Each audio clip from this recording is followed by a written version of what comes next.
Welcome to Beyond the Brink, a podcast where we share inspiring stories of how to go beyond with your host, Marianne Brink. Wailene Singh, also known as Princess Wai, is a strong and determined personal trainer who has made wellness her priority. Yet that was not always her story. She had to fight hard to get back her power, independence, and living the life that she deserves. Listen to a story of going from victim to victory beyond the brink. Hello, Wailene. Oh, how are you? Very well, thanks, and you. And obviously, I think our faces are a bit red and from the laughing, before we press record, because here's Wailene telling me, I don't know how Zoom really works. So, just tell me when so then I don't press record at the beginning to catch you off guard because I thought, oh, just now she doesn't know what's happening and she's tapping a screen and then voila, it just happens and zoom It was away. by fluke. But the good news is that you will show that you're red faster than I will. So You the only see. person here who's that flash is you. You see the problem that we're having here, right? I don't know why white people have to always go red. I don't understand. You see, At least you get color. True, but you have color permanently. You don't have to lie in the sun, Permanently. I'm either it's basically the eyebrow, it's drawn expression. It's there. I can't change it. No, but it's fine. This works well for me. Why are you so red and why are you blushing? Do you want to tell us about this? I was laughing at Wailene because even though we were together at AFTA Film Drama School, which I thought taught us quite a little bit of technology, she was telling me that technology and her just don't, and I don't understand. Why, Wailene? You really don't. Because here's the thing. I practically live in my car. I spend between 12 and 16 hours a day driving in my car. The only thing I need to know is where I'm going. And that's what you have a brain for. And it's because every time I touch technology, it breaks. And, I'm so tired of this love-hate relationship. I've just given up on it. Right. So altogether, you've given up on it. I want to see if you want to try and get somewhere and Google Maps give up on you. Then we'll see. It takes me down the wrong road and everyone's like, this is impossible. I'm like, I am telling you, this thing is out to get me. It is trying to get me lost. I don't trust it. Give me that paper map here. I just, that's not going to lie. It's fine. So are you telling me that you literally still drive with a paper map next to you on your passenger seat? Oh, I was just wondering. Oh, wow. Look at that. Look at that expanding our mind. Guts, had to get some of my dad's talents there. Wow, the genes are kicking in, eh? The genes are kicking in. So why are you in your car the whole time? What are you doing now with your life? So I'm a personal trainer, and because of Corona, and it works out perfectly for me, I go to people's homes, so it's very safe and there's not a lot of interaction. You're not exposing yourself to an environment. So in the back of my car, there's just equipment for days. I look like I'm either a really very addicted to fitness person or I am up to no good and hiding bodies. Well, at least you'll have a weapon for in case someone, I don't know, attacks you, God forbid. Yeah. But you'll have a weapon. I'm sure weight can hurt someone quite badly. No, there's enough things over there. I could take a nap. I could hit someone. You sorted. Make a loving out of it. Exactly. There we go. You are sorted. Yeah. I forgot that you're actually such a fitness personal trainer now. I remember you were going hectically on social media at one point. It was just one fitness video after the other. And I was like, go Wailene, look at that. You were hoying, So I will actually tell people to check you out. But you go by Princess Wai or something like that on social media. So they won't find you as Wailene Singh. It's Princess Wai. No, they won't find me. They'll get me by my stage name. Your stage name? Oh, we have a stage name now. Is there a pole at the back there? Is that what you're saying? It can be. They can be. Improvisation is happening. I don't know. Yeah, so that's why I'm in the car all the time. I'm driving around. I leave the house at 4:30 in the morning, and then I drive around and I drive to people. So I practically live in the car. The car and I are one. I'm Wow. pretty sure there's some sort of like ecosystem happening somewhere with like, a banana peel. Mm, Well, it's right? I'm compost at least. Throw it out the window. It's contributing. not bad. So now my other interesting question, right? And I guess it's probably going to bring us to the topic or the theme that we are going into today with Beyond the Brink. Yeah, But I almost wondered, okay, so when you were at AFTA, what were you majoring in again? production. I was Production, right? producing. Yes, Yeah. you were producing, I remember. And then you now went into personal training. So now you're producing your own business or something. So it's so interesting that you went Basically. completely out of the film industry. Did you ever work in the film industry after? Yes. So I did for quite a while. I worked at a few production houses that did things for more like parliament and politics and that sort of thing. I had Mm. my own production company and I was running a few of my own productions for a while. Um, Wow. a Princess little bit of a Wai. busybody. A Wow. little bit of a busybody. Yes, and I And remember, then didn't from you there, work at ETV at some point as well? Because you landed up yeah, working with my sister-in-law at one point, and she was like, "Do you yes, know yes, Wailene?" I'm like, we "Yes, I do." So you were. did. That's why I Yes, know you were working in the industry, right? And then all of a yes, sudden, yeah. so how did you land up in training? Because I think that's what brings us to our theme, probably. Because when I asked you, okay, so what are we going to talk about with Beyond the Brink? What did you say to me, Wailene? Shall we talk about the wellness journey and how we got there? How did we get from the Wailene to the Princess Wai we see today? Because in and of itself, in that story, it seems like it's going to get to 100%. 100%. It to literally my is. I am huge literally question of only going, how here. do you go from media to personal training and exercising so much, but you were in production in media? So, Because I learned how to be bossy. Basically got a degree in like, telling people how to live their lives and what to do. It's like, it's yes, just like one step closer. No, I'm kidding. That's not it at all. That's like, sounds that's similar. not Sounds it. similar. It's part of the greater story. So Yes. just to nutshell it, Mm, loved media, loved working in media, especially at ETV. I was very happy doing what I was doing, and I was also very good at it because admin is something that comes very naturally to me. I remember. Fitness, however, fitness is never my thing. I have a very Mm. very fit, very very strong family. I am Your the ice mother. cream eater. Do you see Yes. how this woman is like everyone knows who this woman is? It's just like ridiculous. You know Yeah, what? when Can I she just get walked on told like campus, we were like, guys, Waylene's mother. right? Yes. I'm So telling she you, was fit, but people I remember you were always complaining, going, oh, you know what? My mother just wants me to work out because look at her. But I'm just not that. I'm not going to work out. Next moment on social media, I see, whoa, Waylene is going strong. What is happening? Yes. it was so many transitions and like so actually what started me in the fitness thing was I think back when we were at campus, the stress, how crazy it was. So I started getting insomnia. I started developing like, just like having these like severe panic attacks. And because I was just Wow. so stressed and I'm a naturally stressed out person.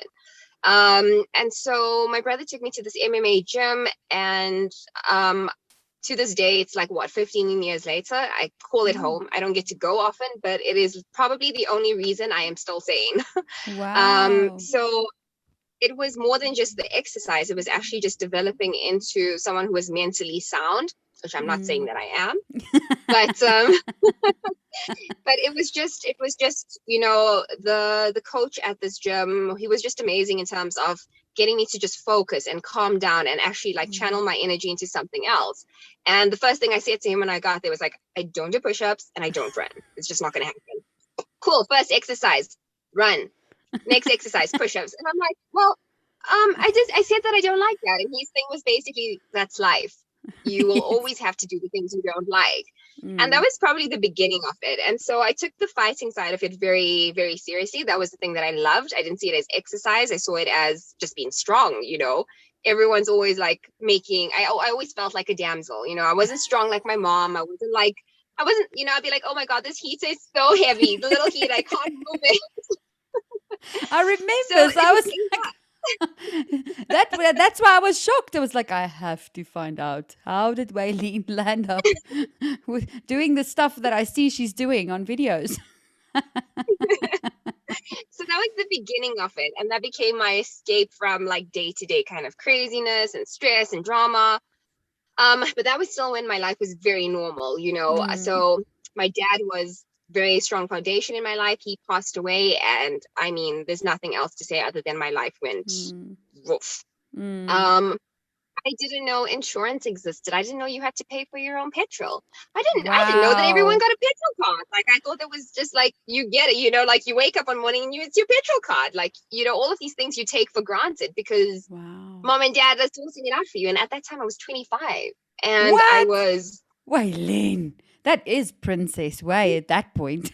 It's like, I was my dad's girl. Like he would tell me every single day, like, babe, you don't need to work. Why are you working? I'll pay you not to work. Like what?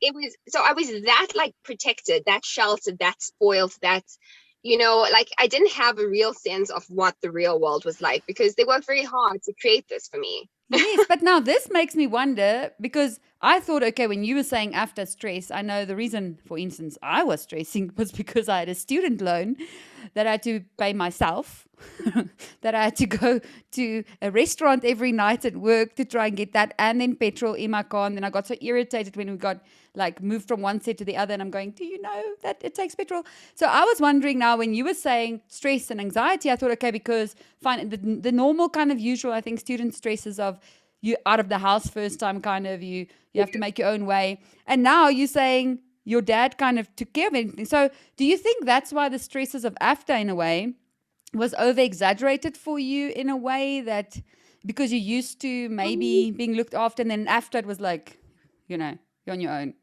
No, not or at all. It wasn't because, like, I mean, I was still very looked after. I mean, I was still, you know, I mm, still stayed at home. I didn't have to cover my costs. My production, like, crews didn't have to pay a lot of money in terms of their, you know, their fees and stuff I because my remember parents would you cover guys it. always had a budget for your productions and I They was had like, good food. daddy, damn it. But mom was also good with food.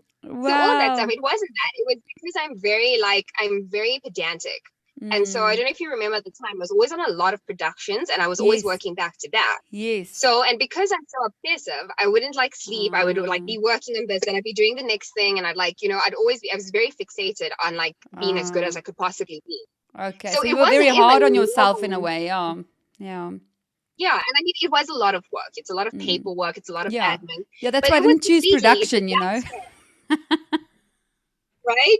It's like, but it was that stress. It wasn't a like, oh my God, like, you know, am I going to have noodles tonight for dinner? It was never that. And so Yes.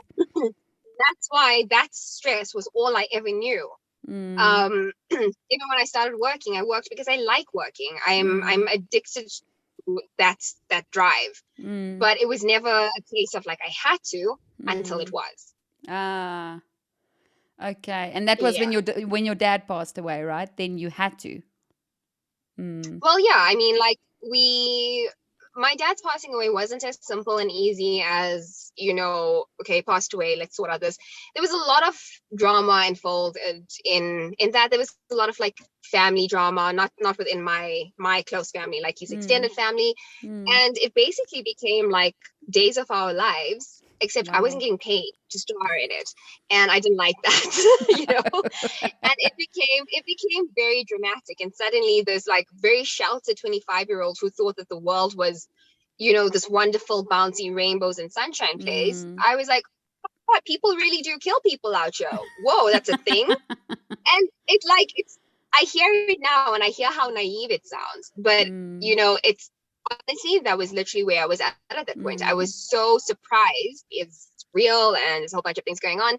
Entered into very, very bad relationship. And Mm. I can safely say that like the spiral of just this bad decisions, I suppose, and like, you know, this kind of whirlwind of trying to escape the kind of repercussions of entering Mm. into an abusive relationship. And were you at this time already still, or not already still, were you still training? Because you said, at some point your brother took you to train. Were you Yes. still training even though you were in this abusive relationship, or did you stop training? Because, I was cut off from everything. I had I don't know if you remember my original Facebook. I had one prior. I was gone.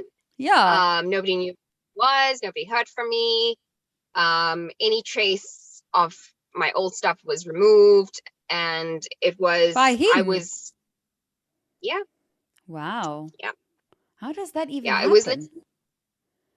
it's a very slowly and then all at once type thing. Mm. And I am driven very much by love and protection. And at the time, this person had a lot of information on my people that were close to me and my family. And we were already in such a sensitive position with, whatever was happening with my dad. It was still very close at the time. And Mm. and he was 100% from a very well-known kind of dangerous type of background. Wow. So it wasn't the furthest thing for it to be very possible and plausible for him to actually harm anyone that was close to me. Sure. And that slowly started being one step, like 1 foot in, 1 foot in. And that's where, I'm told so often, you need to ask for help. You need to tell people what's Mm. going on. Up Mm. until this day, I'm still very much very, very private. You'll never know what's happening, because I just don't talk about it. Mm. Um, from just being like, oh my God, this guy's abusive, like what just Mm. happened there, Mm. to I'm sure it's fine, to threats to removed, like Mm. didn't leave the house, didn't have contact with anyone, couldn't make, like in the shops, looking down at the floor. It was a very, very scary, like not so great situation. Also Wow. brings to light how people see the stuff happening in front of them and nobody does Wow. anything about it. And obviously it's not that I expected that, but it Mm. is, you've been and stuff, you're being shoved around, and like people are watching you, but they're watching from a sense of like, wonder what's happening. And also, but Mm. like, yeah, that looks dangerous. Let's just back off slowly and go the other way. Yeah. And Are you talking about it's strangers or people close to you who see that no now? strangers. Mm. I was nowhere near anyone close to me. Mm. For the most part, my friends all thought that I just pulled a disappearing act on them, and I just like went Wow. off, because the last thing I knew, I was dating someone. Wow. And my family got to the point where they tried really hard to get me out of the situation. And obviously they had no information as to why I was being so reluctant to make a move. Yes. And it was just because I was terrified of what was going to happen to them, what was going to happen to my friends, what was going to happen to Mm. anyone. and So was he and everything threatening we mainly to own, do stuff to them if you leave him? Kind of holding you out of fear. basically. Yeah. Yeah. I mean, I had all my bills were ran up. I had a whole bunch of debt put onto my name. My stuff was gone. Everything that I had inherited from my dad was like furniture. All of the stuff was gone. It was just a nightmare. Forget Mm. those are just the physical kind of environmental things, and there's the Mm. physical kind of actual things that have happened, the mental stuff, the emotional stuff. It doesn't, those are just scars, and they Mm. remain for quite a while. Yeah. And how long were you in this abusive relationship for, from the beginning to the end when you actually walked out or left? It was a 9 month period. Wow. It's a very long 9 months. Like the first 3 months it was kind of like, getting there. There was still some sort of normalcy. Like I was being removed from certain things, but without me being very aware of it. I'm Mm. also very gullible. Um, and then those last 6 months could have been a lifetime for me. It felt like forever. Mm. Mm. Um, and it's, yeah. And would you say that was kind of like a on the brink moment for you? Because it had to take quite a lot of guts. And I mean, I'm sure I'm going to hear now how that happened, but it must have taken a lot of guts to decide, okay, well, fear or not, I'm walking out. How did it firstly get to that point of you deciding, well, I have to get out of this? And what did you do to get out of it? And what was it probably that pushed you the most to go beyond that abusive relationship and, you know, go back to your own life? So, yeah, well, so you're starting one, trying to figure out what life is. Yes. It is because my family is everything to me, and my family is Mm. inclusive of the people that I'm closest to as my friends. Mm. And they needed more from me.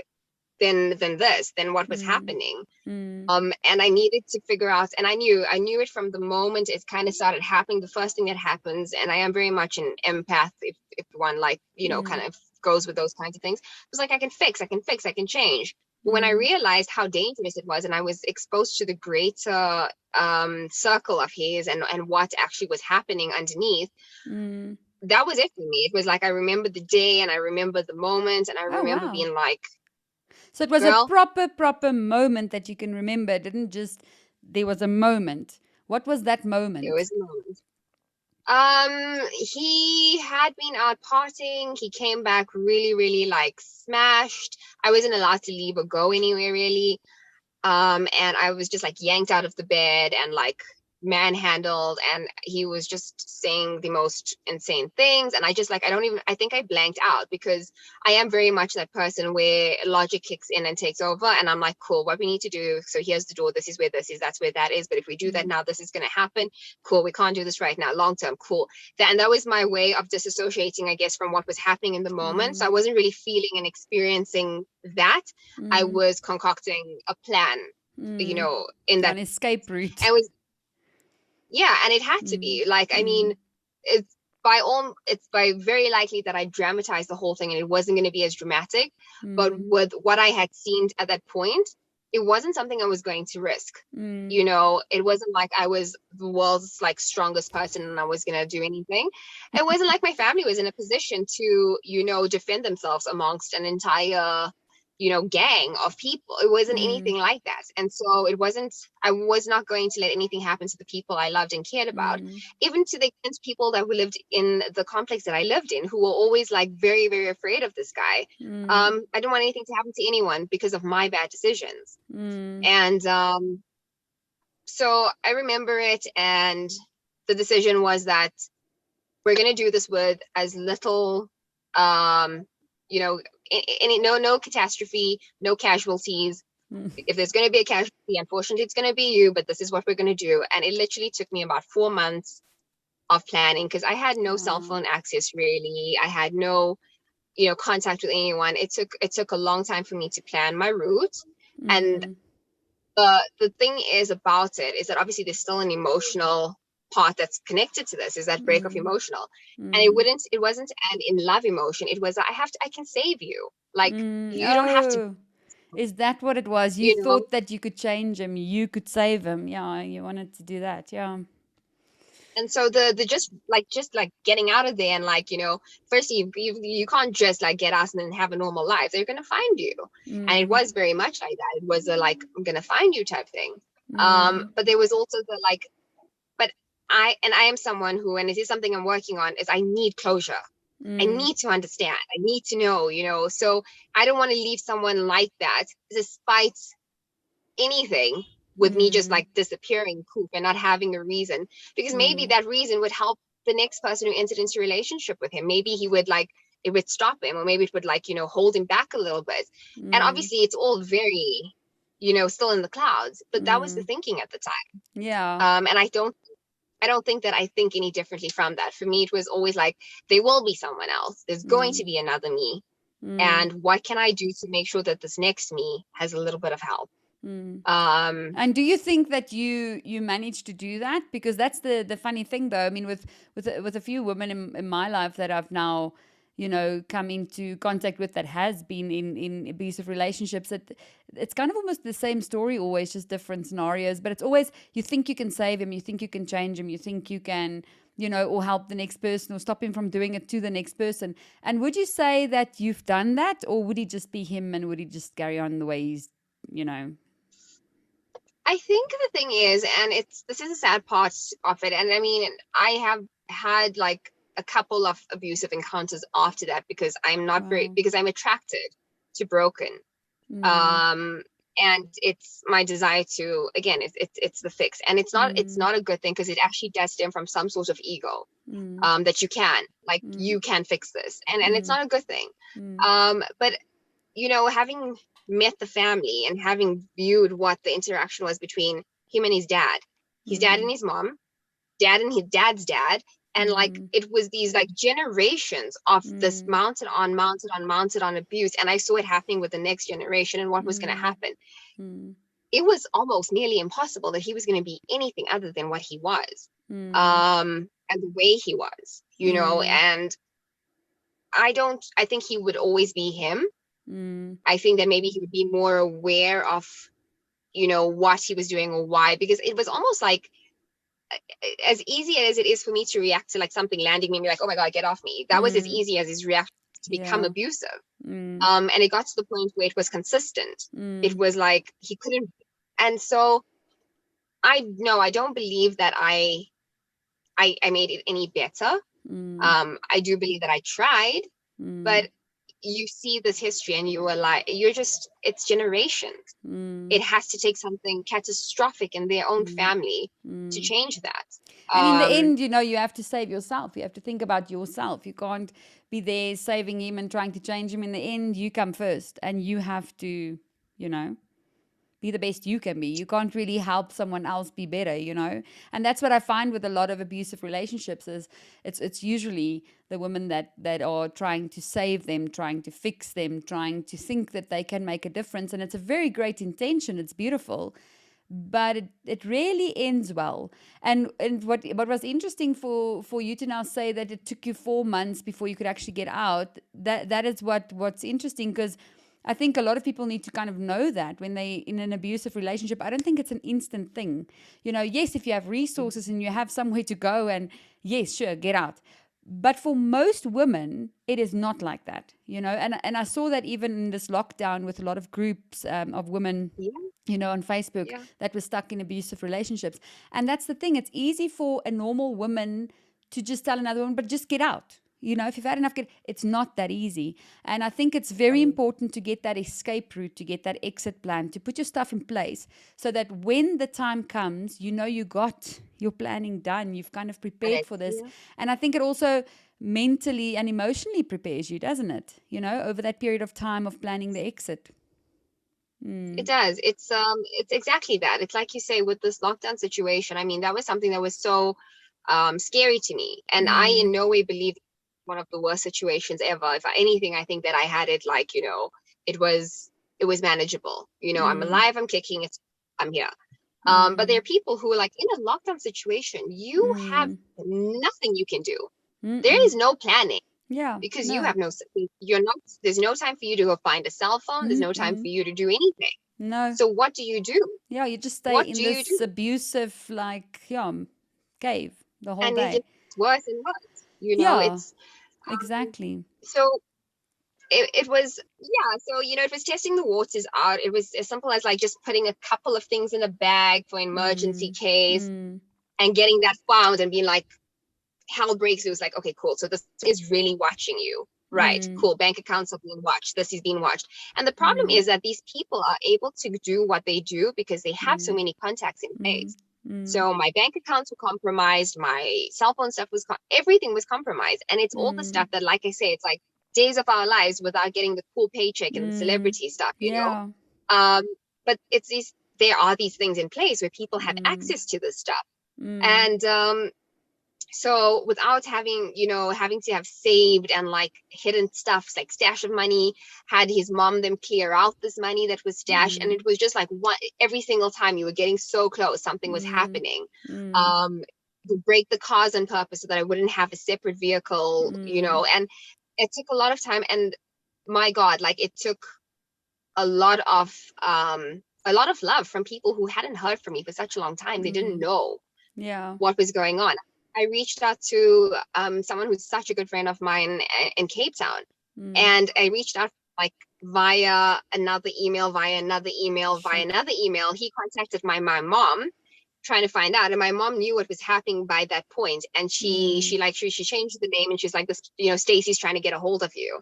And I was like, nope, tell Stacy it's fine. Stacy doesn't need to talk to me. And I was like, shit, like found another way, got a hold of this person. It's like, I don't care.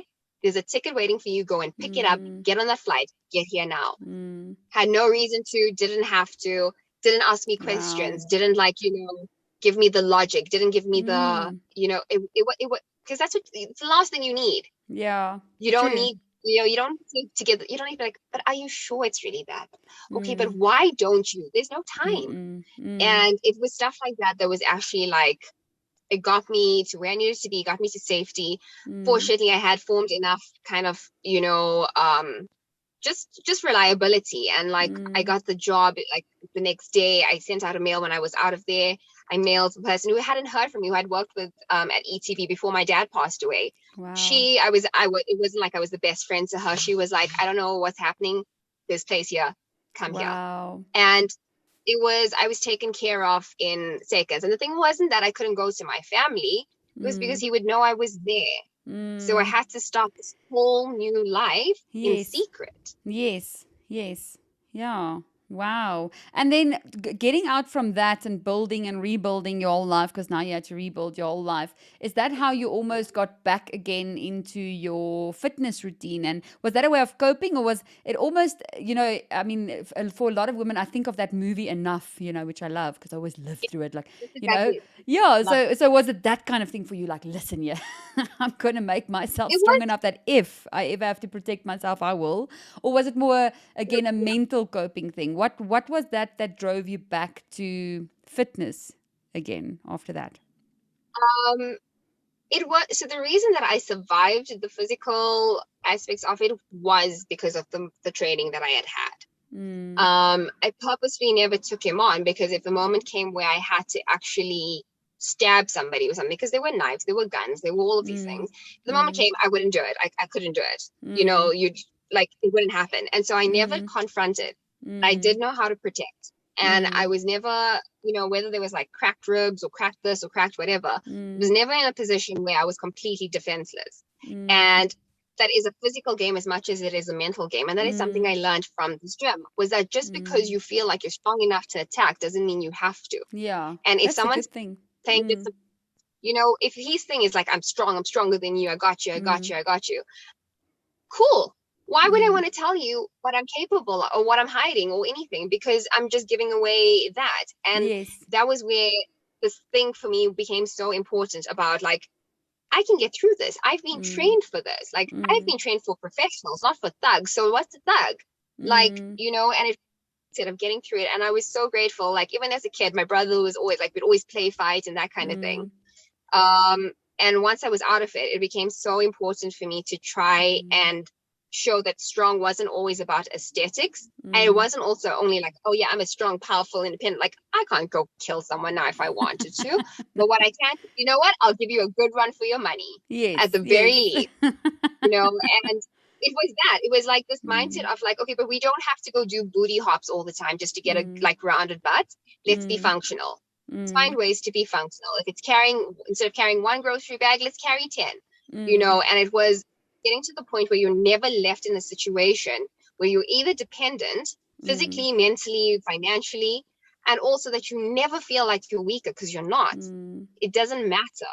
Mm. Your strength could be your mind, your strength could be your strategy, your strength could be your Mm. physical. But Mm. it was just about getting people to understand without them having to hear just another sob story of Mm. why Mm. you've got to do this for you.